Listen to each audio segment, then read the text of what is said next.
up to experiment number 3. So we'll find the volume used. For this we get 0.5 plus 10.5 plus 10. Yes? So volume used in acid is equal to 20 centimeter cubed. Do you understand? Yes. Okay. So after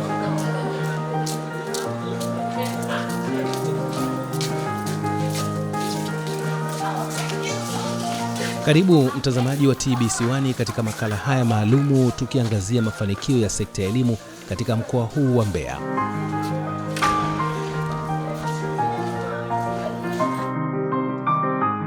Kuanzia mwaka 2022 hadi 2024, serikali imetoa jumla ya shilingi bilioni 24.53 kwa ajili ya ujenzi wa shule mpya 22 za sekondari za kata, shule ya sekondari ya wasichana ya bweni, ukarabati wa shule ya sekondari ya Mwakaleli na umaliziaji wa maabara.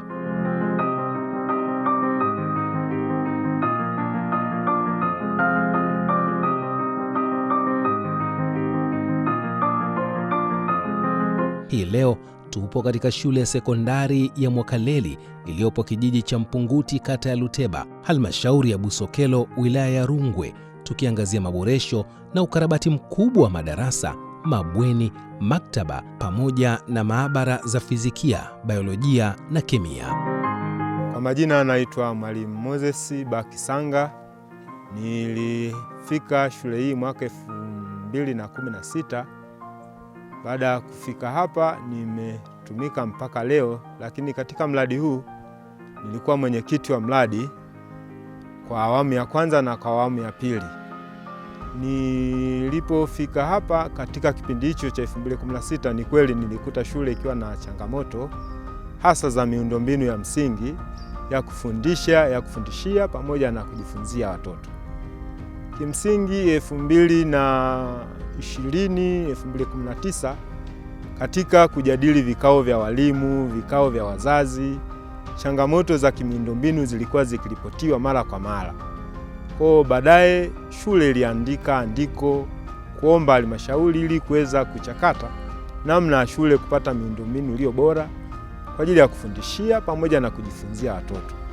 Katika kupitia hayo andiko la shule, nadhani ofisi ya mkurugenzi, ofisi ya elimu sekondari pamoja na viongozi wengine wote walichakata wazo hilo hadi likafika ofisi ya TAMISEMI.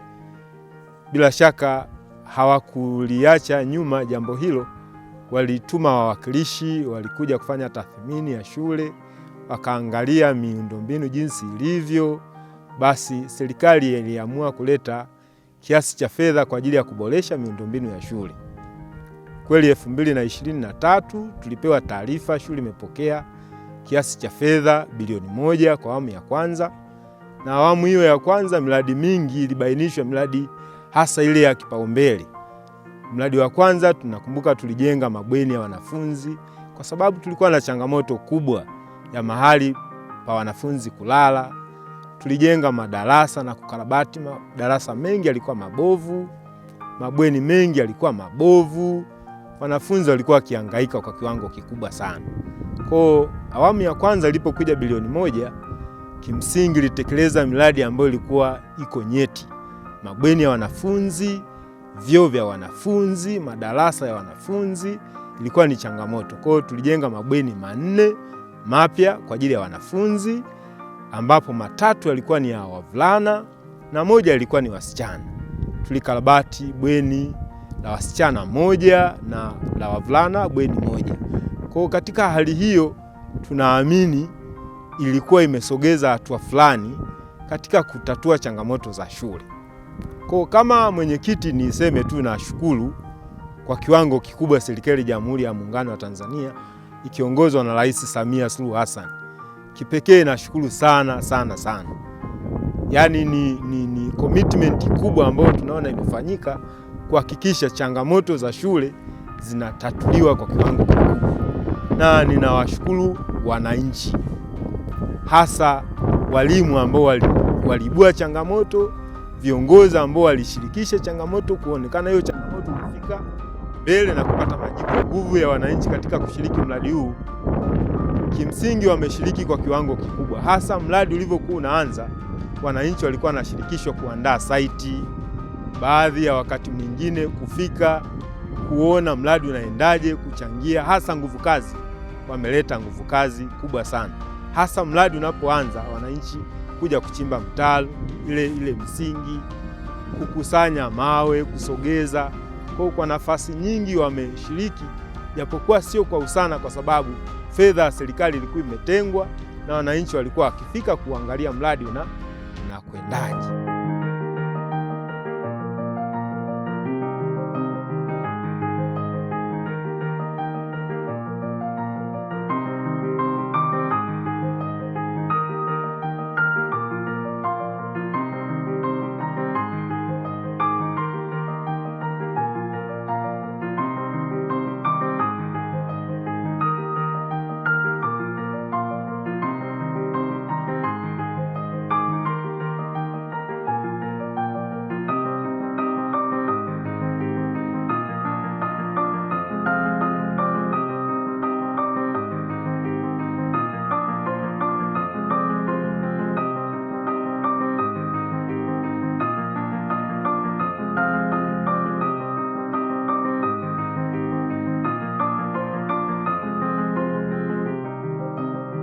Kwa jina naitwa Kisa Mwambete, ni mwanafunzi wa Mwakaleli Sekondari kidato cha 4, Mchepuo Science. Nikianza na shukrani za dhati kwa Jamhuri ya Muungano wa Tanzania inayoongozwa na Rais Samia Suluhu Hassan kwa kuweza kutatua changamoto za katika shule yetu. Maana hapo mwanzo kipindi nafika ilikuwa ni 2021. Shule yetu ilikuwa inapitia changamoto nyingi, ikiwepo na uchache wa mabweni, ubovu wa maabara, uchache wa maabara, ubovu wa maktaba, pamoja na changamoto nyingine nyingi. Lakini kadri siku zinavyozidi kwenda, tunaona serikali hajatuacha, imetushika mkono kwa kutuongezea maabara ya physics, kuturekebishia maabara ya biology, kutuongezea madarasa, pamoja na kuturekebishia madarasa ambayo yalikuwa ni mabovu hapo kati, pamoja na kutujengea mabweni. Hivyo tunashukuru sana serikali, maana haijatuacha, imetushika mkono. Pia faida tunazozipata kutokana na uboreshaji wa miradi iliyoongezeka katika shule yetu. Hapo mwanzo tulikuwa tunashindwa kusoma kwa njia ya vitendo kutokana na uchache wa maabara.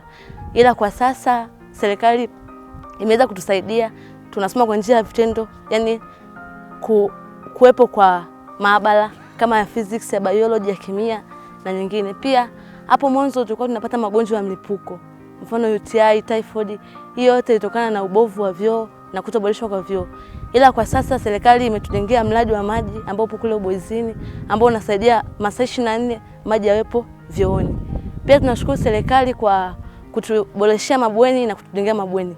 Maana hapo mwanzo tulikuwa tunalala kitanda kimoja watu wawili hata watatu. Ila kwa sasa kila mtu anamiliki kitanda chake na analala peke yake.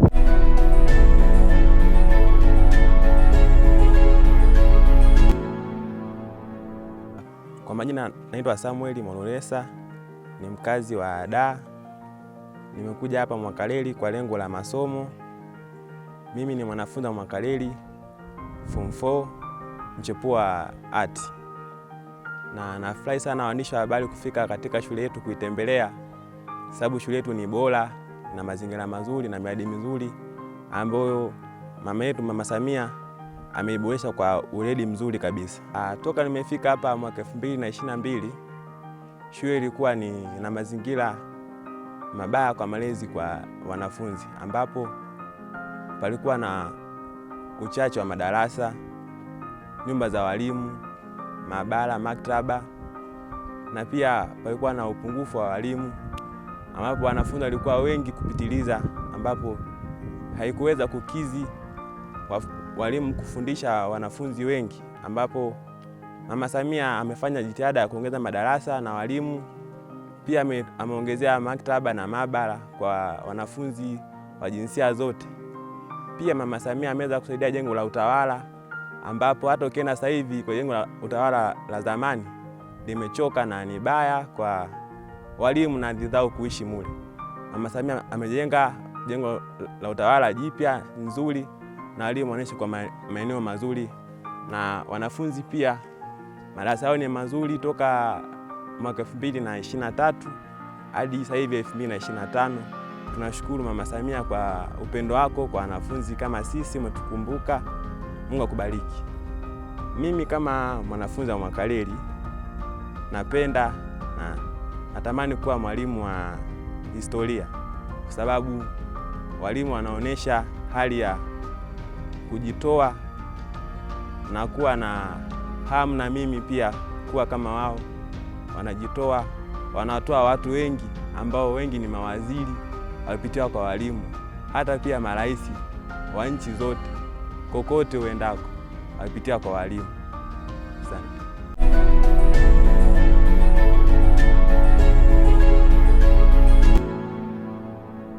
Kwa majina anaitwa Esther Mwakasa, ni mkazi wa Mbeya Isyesye, mwanafunzi wa kidato cha 4 mchepuo wa science. Mimi hapa nilifaulu katika shule ya sekondari Forest. Nilipenda au niliamua kuja kusoma Mwakaleli kwa sababu ya ufaulu mzuri wa hii shule. Tatu nikaamua kuja kusoma hapa. Hivyo nafurahia kuja kusoma na kuwa mwanafunzi wa Mwakaleli. Changamoto tulizokuwa tunazipata kabla ya ujenzi wa haya majengo, especially kwa sisi wanafunzi wa kike, tulikuwa tunapata changamoto kwa madam kabla majengo hizi kota tuinwani ya haijajengwa. Wanafunzi wa kike tulikuwa tunateseka kupata msaada kwa walimu wa kike walikuwa nakaa mbali. Hivyo after kujenga jengo la tuinwani kwa walimu wa kike kwa karibu, tunapata msaada na tunaendelea na masomo vizuri. Na pia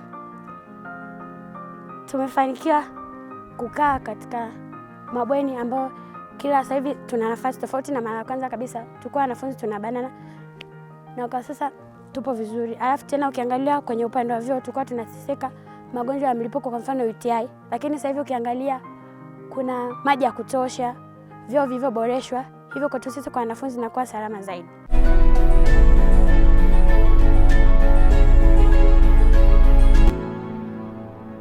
Kwa majina yangu naitwa Lwitiko Uswege Mwakisambwe, ni mkazi wa huku Mwakaleli, kijiji cha Mpunguti, ni mwanafunzi wa kidato cha 4. Kikubwa nipende kumshukuru Dr. Samia Suluhu Hassan pamoja na serikali yake nzima kwa upendeleo, kutupendelea wana Mwakaleli, kwa kutujengea shule imekuwa safi na bora zaidi, kwa sababu kipindi nafika hapo form 1 hali ilikuwa ni mbaya mno, kwa sababu kulikuwa na uchache wa madarasa na yalikuwa ni mabovu.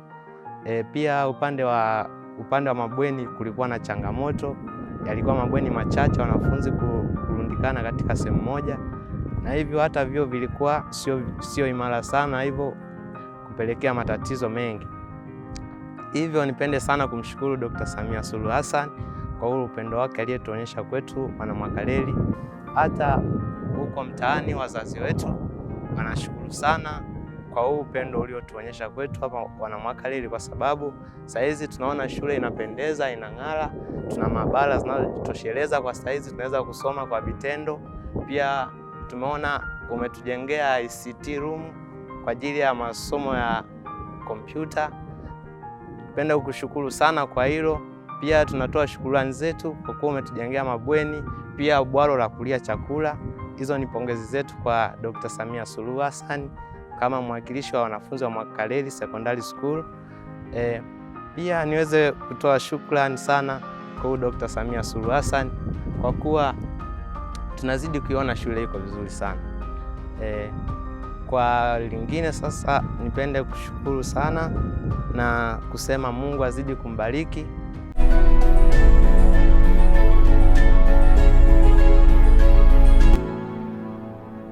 Kwa jina naitwa Boniface Anosisi Mwejelege, ni kaimu afisa mtendaji kijiji cha Mpunguti, kata ya Ruteba tunapoishi hapa. Ndiyo. Kwanza nipende kumshukuru Rais wetu wa Jamhuri ya Muungano wa Tanzania, Mheshimiwa Mama Samia Suluhu, kwa kutuwezesha wana Busokelo kutuletea fedha nyingi sana ambazo zimeweza kukarabati na kujenga madarasa katika shule yetu hii ya sekondari Mwakaleli.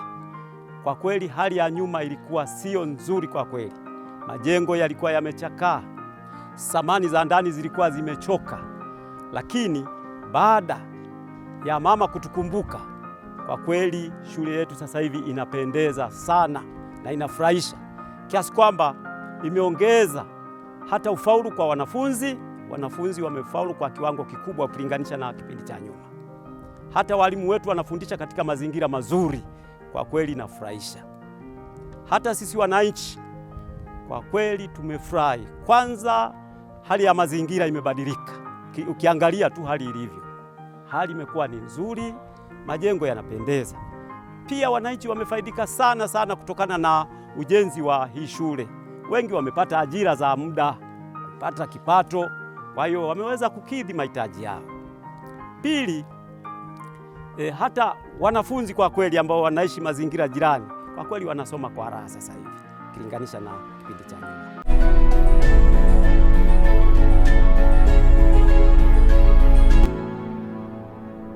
Mradi huu umetusaidia sana, lakini nikisema nimshukuru mama peke yake ni uongo.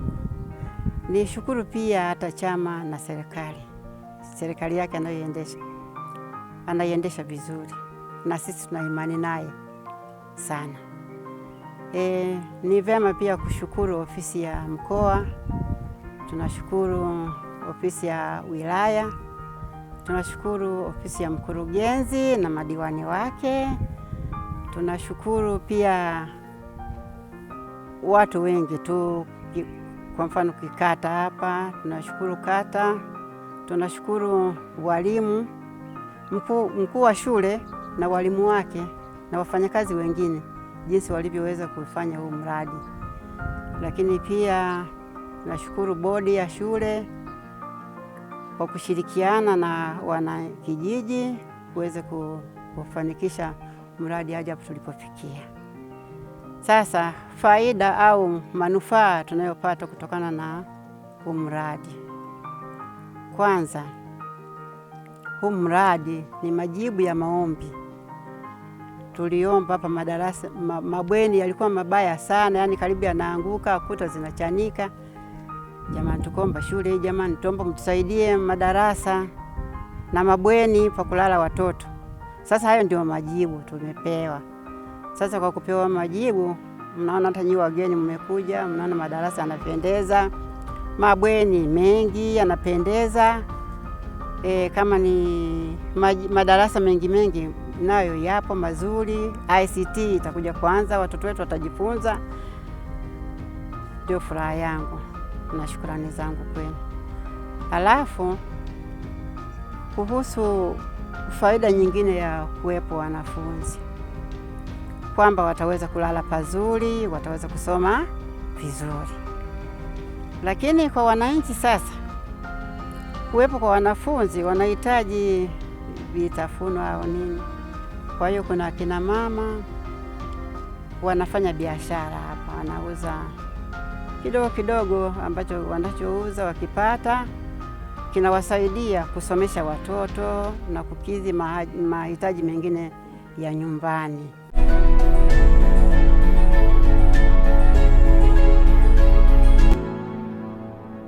Naitwa Niko Andagire Mwasambwiga, ni mzaliwa wa Mwakaleli hii na ni mkulia wa hapa.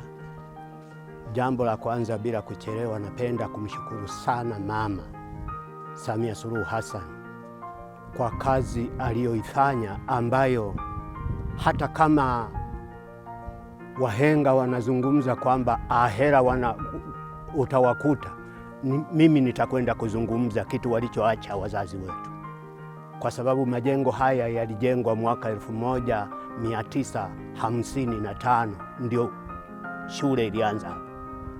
Sasa haya majengo yametumika mpaka kufikia muda huu, yalikuwa yamechakaa sana. Mama ameyaona. Baada ya kuyaona mama, viongozi wa mkoa wameona, viongozi wa wilaya wameona. Natumaini malalamiko ya kilio cha wana Mwakaleli au kata ya Ruteba yalipozidi kusonga mbele yakamfikia mama. Namshukuru mama kwa sababu ina maana kwamba yeye katika utoaji wake alituona kama watoto wake wa nyumbani mwake.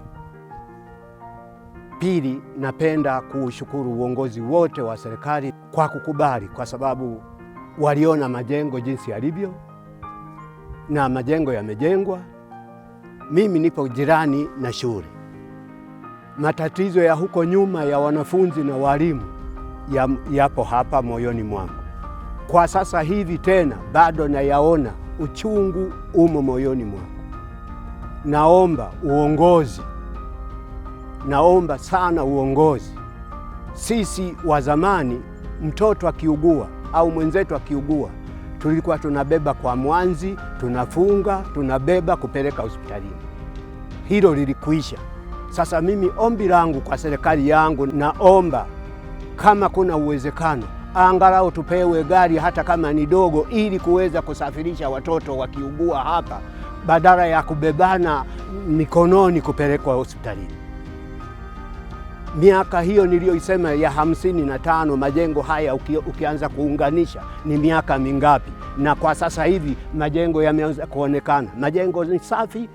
Pili, na washukuru walimu, kazi wanayoifanya kwa sasa hivi usiku na mchana wanafundisha watoto.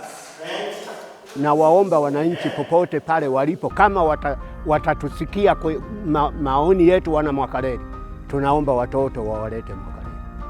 Wapo walimu waliokamilika ambao wamejia kazi hiyo ya kufundisha watoto. Wanaacha shughuli zao, hata muda ukiisha wa kazi lazima utawakuta 3, 4, 5 wapo ofisini kufundisha watoto. Na mimi jirani yao kwa sasa hivi nimepata raha, kwa sababu hata utoro wa wanafunzi sio kama pale zamani. Pale zamani nimegundua walikuwa wanatoroka baada ya msongamano. Wengine walikuwa wanashindwa mahali pa kulala, wengine walikuwa wanaona darasani wako wengi, kwa hiyo walijua kwamba mwalimu hataniona. Lakini kwa sasa hivi ombi langu, tupewe gari, watoto wasibebwe mikononi kupelekwa hospitalini. Ile ya kubebwa mgongoni na mbeleko kama mtoto mdogo iliisha. Naomba hili viongozi wangu watusikie.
Mpaka kufikia hapo hatuna la ziada.